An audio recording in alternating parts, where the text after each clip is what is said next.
السلام عليكم ورحمة الله وبركاته. ازيكم اصحابي، عاملين ايه؟ اهلا بكم في قناتي. انا شيماء ودي قناتي شيماء دروس وافكار وتعليم. بقدم لكم في قناتي كل ما هو جديد ان شاء الله، ونصائح مفيدة كتير وحاجات جامدة كتير. يلا بينا نبدأ مع بعض النهاردة رحلتنا مع بعض. بس في البداية ما تنسوش تصلوا على سيدنا محمد صلى الله عليه وسلم. اللهم صل على محمد وعلى آله وصحبه أجمعين. النهاردة هنعمل مع بعض طريقة عمل المولتو. طبعا أنا كنت قاعدة كده والأولاد عايزين مولتو، قالوا لي يا ماما عايزين مولتو، يا ماما مولتو، يا ماما. عطيتهم فلوس وراحوا اشتروا كيس. بص الكيس اتعاركوا عليه بصراحة، يعني حرفيا. فأنا فكرت وقلت لازم نعمل المولتو ده عندنا في البيت وبطريقة اقتصادية جدا. قمت رايحة عاملة المولتو وما كلفنيش حاجة بصراحة، ومولتو اقتصادي جدا وطلع ما شاء الله حاجة جميلة. في البداية احنا عملنا ايه؟ حطينا جبنا بولة وحطينا فيها كوب من اللبن، عليها معلقة من الخميرة الفورية، وقلبنا كتير يعني لحد ما دابوا مع بعض، ونزلنا عليهم ب2 معلقة سكر من السكر، وقلبناهم كتير. نقلب كتير يعني علشان خاطر نشوف نشاط الخميرة لحد ما تعمل معانا الفقاعات دي. اول ما الخميرة تعمل معانا الفقاعات اللي على الوش دي يبقى كده الخميرة نشطة. بعد كده ننزل ب معلقة من الحليب البودرة. والحليب البودرة ما شاء الله، يعني اللبن البودرة ما شاء الله يعني بيدي في المعجنات كده طعم جميل، وبيديه هشاشة كده ما شاء الله يعني. وبعد كده قلبناه جدا لحد ما داب، ونزلنا بواحد بيضة بس، بيضاية واحدة بس.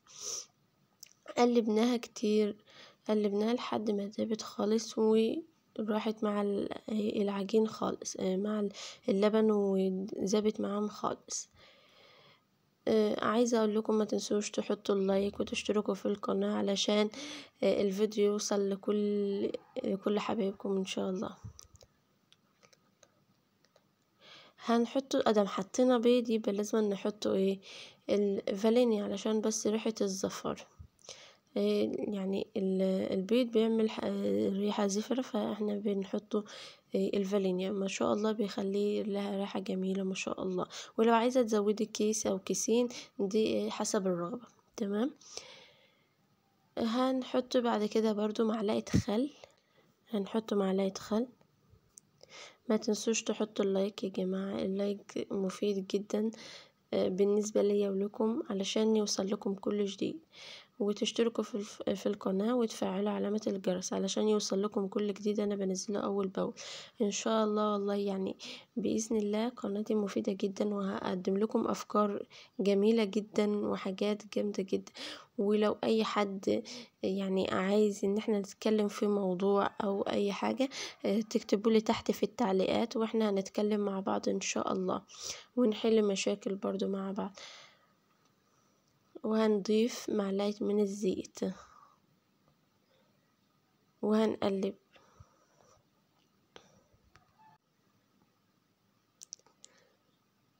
انا حبيت ان هو يكون يعني بحاجات بسيطة جدا، يعني منكم ان احنا نحط زبادي، بس انا يعني ما كانش موجود عندي زبادي ساعتها، فانا قلت خلاص انا هخليه اقتصادي يعني، وده حاجة برضو حسب الرغبة. وكمان في حاجة برضو اللي هي الدقيق. لازم الدقيق يكون نوع كويس علشان ده بيفرق في الطعم، وبيفرق برضو في هشاشان العجينة وخمر العجينة برضو. معانا بقى نص كيلو من الدقيق، هنحطه على الخليط اللي احنا قلبناه على الخميرة والحليب، بس مش هنحطه كله مرة واحدة، هننزل بيه بالتدريج كده وهنعجن.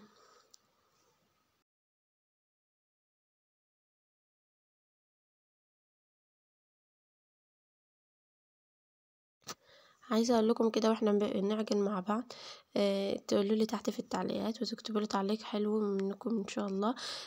تقولوا لي ايه رايكم في طريقتي وتقديمي، وهل الصوره واضحه كده ولا اظبط. احنا دلوقتي برضو بقينا نعجن اهوت، ونزلنا بنص الدقيق اللي فاضل وعجنا. واحنا بنعجن كده ان شاء الله عايزين نتكلم مثلا في مشاكل الحياة. إيه هي مشاكل الحياة دي؟ يعني واحدة مقابلاني بتقولي، يعني ايه، واحدة حبيبتي يعني بتقولي انا تعبت وزهقت. طيب يا حبيبتي من ايه؟ لقيتها بتشتكي لي من حماتها واللي عاملاه فيها حماتها. طب ليه كده؟ ليه كده؟ هو انت مش انت ليكي بنوتة هتروح عند واحدة؟ مش ليه ما تتقوش ربنا في بنات الناس؟ خليكم معايا بقى كده. نزلنا لقيتها محتاجة حبة لبن. نزلت عليهم يعني ربع كوباية كده من اللبن، ما يكملوش حاجة بسيطة خالص. وبدأت أعجن هلم العجينة بقى. احنا ما احناش عايزينها ناشفة، احنا عايزينها طرية كده، وفي نفس الوقت ايه، ما تكونش بتلزق. انا بقى هفضل اعجن كده معاكم. واحنا كنا نسينا نحط عاد البيكنج باودر. هنحط معلقة صغيرة خالص من البيكنج باودر وحبة ملح بسيط خالص ما بين ايدينا. عايزة اقول لكم بقى عن المشاكل اللي هي في البيوت دي، والحما والحماة. ليه ما تسيبي كل واحدة، كل مرات ابنك؟ ما يا ستي انت شبعتي من ابنك خلاص، يعني اي نعم انت تمام. يعني ليه الغيرة؟ ليه الغيرة؟ لازم ابنك برضو. بصي يعني هو انت ملزومة من ابنك، تمام. ولدك هو اللي ملزوم ان هو يعمل لك. انت مثلا واحدة غيرانة يعني مش عايزة. كل ما تلاقي مرات ابنها طالعة مع ابنها، ايه ده؟ بتركبها الغل والحقد. ليه كده؟ ليه كده؟ هنزود حبة مية بسيط خالص وهنبدأ نعجن. ليه كده الغيرة دي؟ ليه ما انت زي ما هي بنت مرات ابنك دي طالعة مع جوزها، ويعني بيقولوا مش عايزانا تطلع خالص في الشقة. هي بتحكي لي بتقول مش عايزاه تطلع خالص في الشقة. طب ليه؟ هو انت اكيد عندك بنت واكيد بيحصل لها كده وبتطلع ان هي تطلع مع جوزها، يعني في يعني راحة في وقت. لا هي مش عايزاها تطلع خالص في الشقة. هو خدمة تحت طول النهار. كل وهم في بيت فلاحين، طيور وحاجات، كل ما تتخيلوا اللي هي بتعمله هي بتعمله وهي قاعدة. وعندها اخت جوزها الصغيرة خالص، هي ما بتعملش اي حاجة. طبعا انا قلت لها مالكيش دعوة باخت جوزك اللي هي الصغيرة دي، ما تطلبيش منها اي حاجة خالص. قالت لي لسانها طويل عليا وخلاص. قلت لها لا، ما تطلبيش منها اي حاجة خالص. هي ما عليك ان انت تعملي شغلتك وخلاص. وانت عايزة تطلعي، انا طالعة بعد اذنك يا امي، طالعة اريح بس شوية حبة في الشقة. ضفنا باقي الدقيق خالص. انا لقيت العجينة بس شوية طرية مني كده، فقمنا ضايفين. قمت ضايفة باقي الدقيق، تمام. نرجع لموضوعنا بقى. وضفت حبة مية صغننين خالص. نرجع لموضوعنا بقى. طيب هو انت ليه مش عايزة مرات ابنك تقعد مع جوزها؟ طيب انت مجوزاه ليه؟ طب ما كنت تخليه في ريح مامته، يا قلبي ماما انت. وبصي جوزها كمان منطاع لأمه جدا جدا، يعني ماشي على منهج والدته. طيب ليه؟ طيب انت كنت بتتجوز ليه؟ ما كنت تقعد في ريح ماما يروح ماما. يعني برضو رسالة برضو موجهة للشباب. حرام اكتر الطلاقات واكتر حاجات بتحصل بسبب كده. ليه؟ فانا نصحتها نصيحة لوجه الله، وانتوا كمان يعني عايزاكم تكتبوا لها في التعليقات. هي هتشوف الفيديو ده، وعايزاكم تكتبوا لها في التعليقات تعمل ايه وتنصحوها بايه ان شاء الله. وانا بصراحة هنا كنت تعبت من الوقفة وانا بعجن، وانا بحب اعجن وانا قاعدة كده واغلوص كده وانا قاعدة. المهم عجنت لحد ما لميت العجينة خالص. فكان عندي حبة قشطة، ما شاء الله القشطة دي فرقت في الطعم جدا جدا. يعني انا قشطة كنت اشوفها من على وش اللبن عادي. كنت غليته وركنته فلقيته ما شاء الله عامل وش قشطة كده ما شاء الله عليه. ففرقت والله بجد معايا في الطعم. المهم حطيت حبة يجي معلقتين قشطة، ولو عايزة تستغنى عنها خالص استغنى. وبدأت أعجن وألم العجينة اهو. ونسيت أقول لكم إن أنا حطيت برضو خيط زيت، خيط من معلقة بسيطة خالص من الزيت عشان خاطر ألم بيها العجينة. شوفوا ما شاء الله العجينة بقى ملمسها جميل خالص جدا اهوت ما شاء الله. ولميت العجينة بقى. انا طبعا مخلي لكم كل حاجه يعني على الوضوح، والعجن على الوضوح، وكل حاجه على الكاميرا علشان تشوفوا. شوفوا العجين، ملمس العجينه جميل جدا خالص. حطيتها في البوله، بس بعد ما دهنت البوله زيت حطيتها وسبتها، ودهنتها هي كمان على وشها زيت كمان، بس ده ما جاش في الكاميرا معلش. وغطيناها كده وهنسيبها ايه تخمر.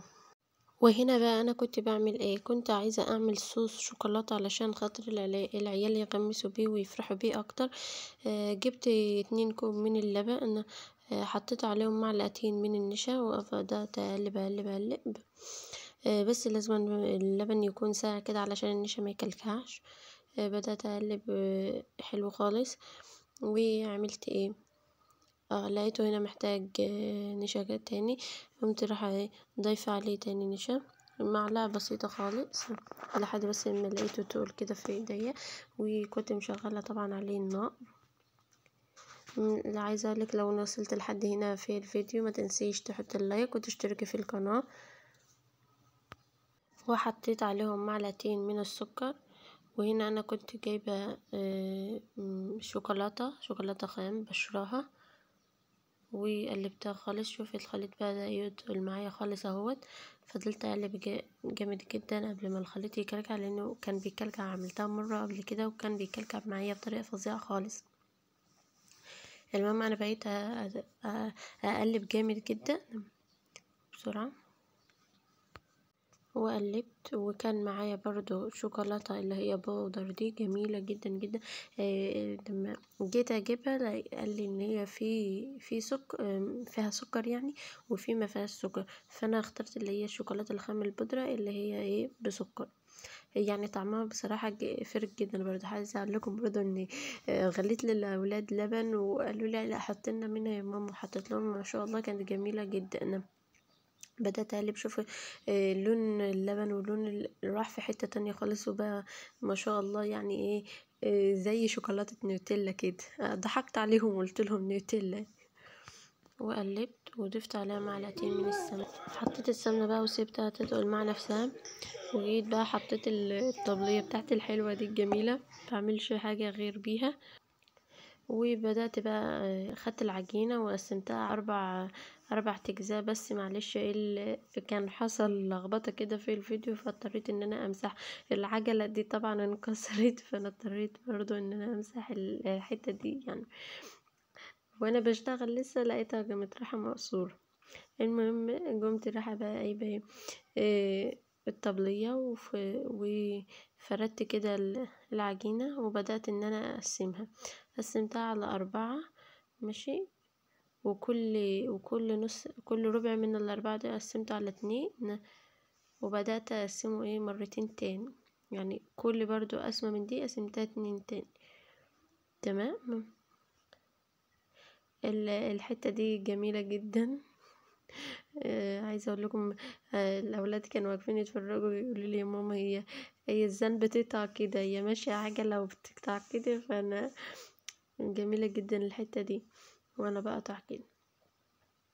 الاولاد ما كانوش سايبين ان انا اعمل خالص حاجه لبعض، كل حاجه عايزين ياخدوها ويعملوا.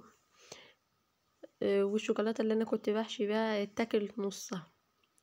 بدات اقطع كده علشان خاطر وانا بلمها كنت عايزه شوفوا هنا كانوا ماسك العجله وعايز ان هو يعمل زي ما انا بعمل. بدات بقى ان انا ارص الشوكولاته. رصيت الشوكولاته هنا كده هنا اهوت، وبدات بقى الف واحده واحده، وبدات اشد وانا بلفها. بدات ان انا اشدها، والمطه دي ما شاء الله يعني فرقت جامد. كل ما يبقى فيها طبقات كتير كل ما تلاقيها كده ما شاء الله عليها في مورق ما شاء الله يعني.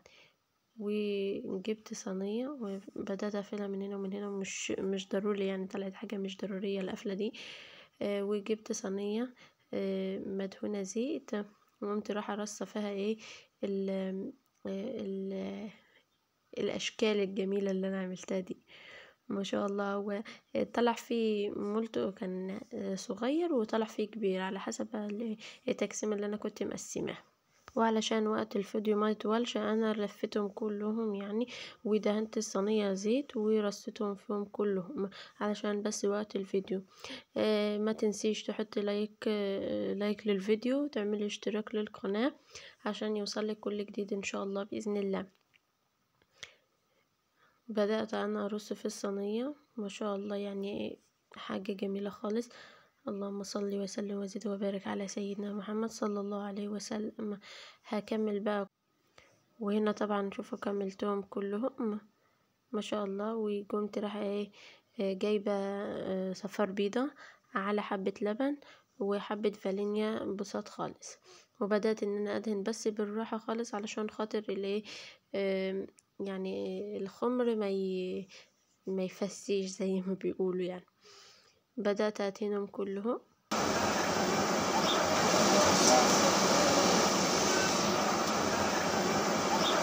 وهنا بقى خدنا الحاجات بتاعتنا المولتو والصواني ونزلنا بقى عند الفرن.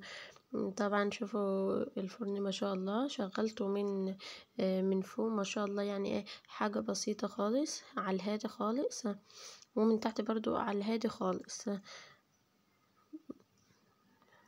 شوف انا كده هنا كنت بوطيه خالص، خليت الشعلتين من هنا ومن هنا قد بعض ما شاء الله، خليته هادي خالص جدا.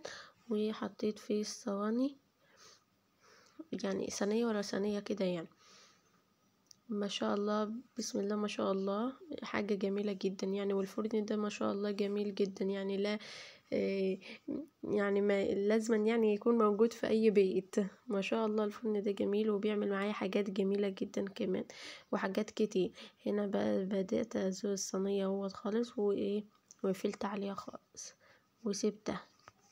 حبيت بقى اوريكم لقطة كده جوه الفرن ما شاء الله. شوفوا بعد ما خد لون جميل جدا يعني هو كده جوه الفرن، وبدأت اعلله من حتة واحدة كده من جنب واحد يعني علشان خاطر ياخد اللون الجميل جدا ده. اللهم صل وسلم وزد وبارك على سيدنا محمد صلى الله عليه وسلم. ما شاء الله ما شاء الله حاجة جميلة جدا.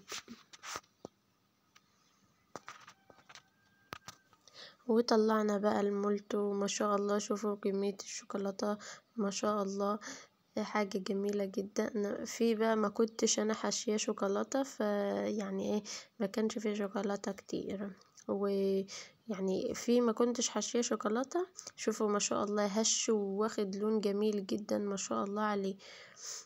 معلش اعذروني بقى في يعني الكاميرا ما كانتش مبينة قوي جدا يعني في الوقت ده، بس ما شاء الله عليه جدا جدا جميل ما شاء الله يعني منكم هنا برضو كنت بوريكم منكم ان احنا نحشي بالصوص ازاي يعني.